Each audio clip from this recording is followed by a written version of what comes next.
வணக்கம். நான் தமிழரசு, தாய்ச்சி பயிற்சியாளர்.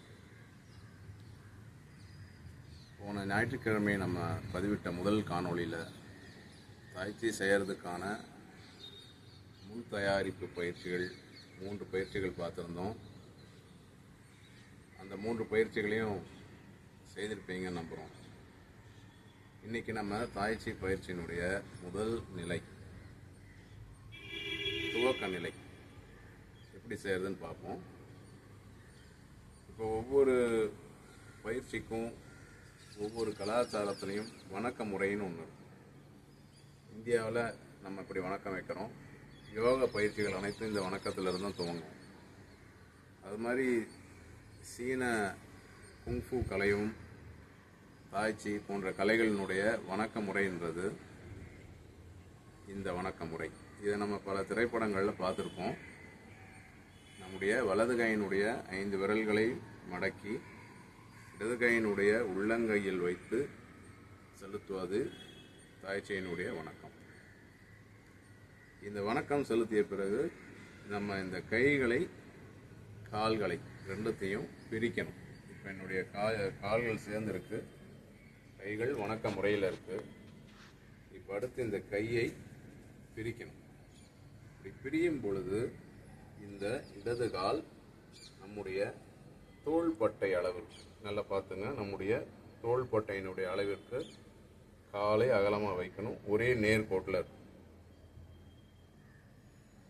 இது மாதிரி நிற்கும் பொழுது நிற்கிறதுக்கு சில முறைகள் இருக்கு. காலை இது போல தோள்பட்டை அளவுக்கு வைத்த பிறகு நீங்கள் என்ன செய்யணும்னா, இந்த முழங்கால் மூட்டுகளை லேசாக இப்படி முடக்கணும். ஒரு சேரில், ஒரு உயரமான ஒரு ஸ்டூல்லையோ சேர்லையோ உட்கார்ற மாதிரி லேசாக இப்படி மடக்கணும். இப்போ உங்களுடைய எடை முழுவதும் உங்களுடைய குதிக்காலில் அதிகமாக இருக்கும். இரண்டாவது, உங்களுடைய இந்த பகுதி இடுப்பு, கூவான்னு சொல்லுவாங்க, இந்த இடுப்பு பகுதியை, வயிற்று பகுதியையும் முன் தள்ளலாம். வயிறை ஃப்ரீயாக விட்டுறாங்க. வயிறு தெரியாது அப்படிலாம் யோசிக்க வேண்டாம். வயிறை ஃப்ரீயாக விடுங்க. விட்டுட்டு இப்போ அடுத்த நம்முடைய நெஞ்சு பகுதி, நம்ம மார்பு பகுதியை இறக்கணும் கீழ் நோக்கி. இப்படி கிடையாது. என்னுடைய மார்பு பகுதியை பாருங்க. இது பேர் சிங்க் ஆகுறதுன்னுவாங்க, சிங்கிங். இப்படி இருக்கிற மார்பு இப்படி ஆயிடும். இப்போ என்னுடைய கைகள் தளர்ந்த நிலையில் இருக்கு. தாடை லேசாக கீழ் நோக்கி பார்த்துருக்கணும். நம்முடைய கண்கள் நேராக லேசாக கீழ் நோக்கி பார்த்துருக்கணும். தாடை ஞாபகம் வச்சுங்க, தாடை நேர எப்படி இருக்கக்கூடாது, கீழ் நோக்கி இருக்கணும். பார்வை லேசாக கீழ் நோக்கி நேர பார்க்கணும். நம்முடைய முக்கியமான ஒரு விஷயம் என்னன்னா, நம்முடைய நாக்கு இன் அப்படின்னு சொல்லும் பொழுது ஒரு இடத்துல அன்னத்தில் தொடுது இல்லைங்களா, அந்த இடத்துல நம்ம நாக்கு மேலே தொட்டு இருக்கணும். இந்த தாய்ச்சி பயிற்சி துவங்கினதுலேருந்து முடிகிற வரைக்கும் நாக்கு அன்னத்தை தொட்டு இருக்கணும். இது ரொம்ப அவசியம். இப்போ இந்த நிலையில் நம்ம நிற்கிறோம். என்னுடைய கணுக்கால்கள் குதிக்காலில் நம்முடைய எடை இருக்குது.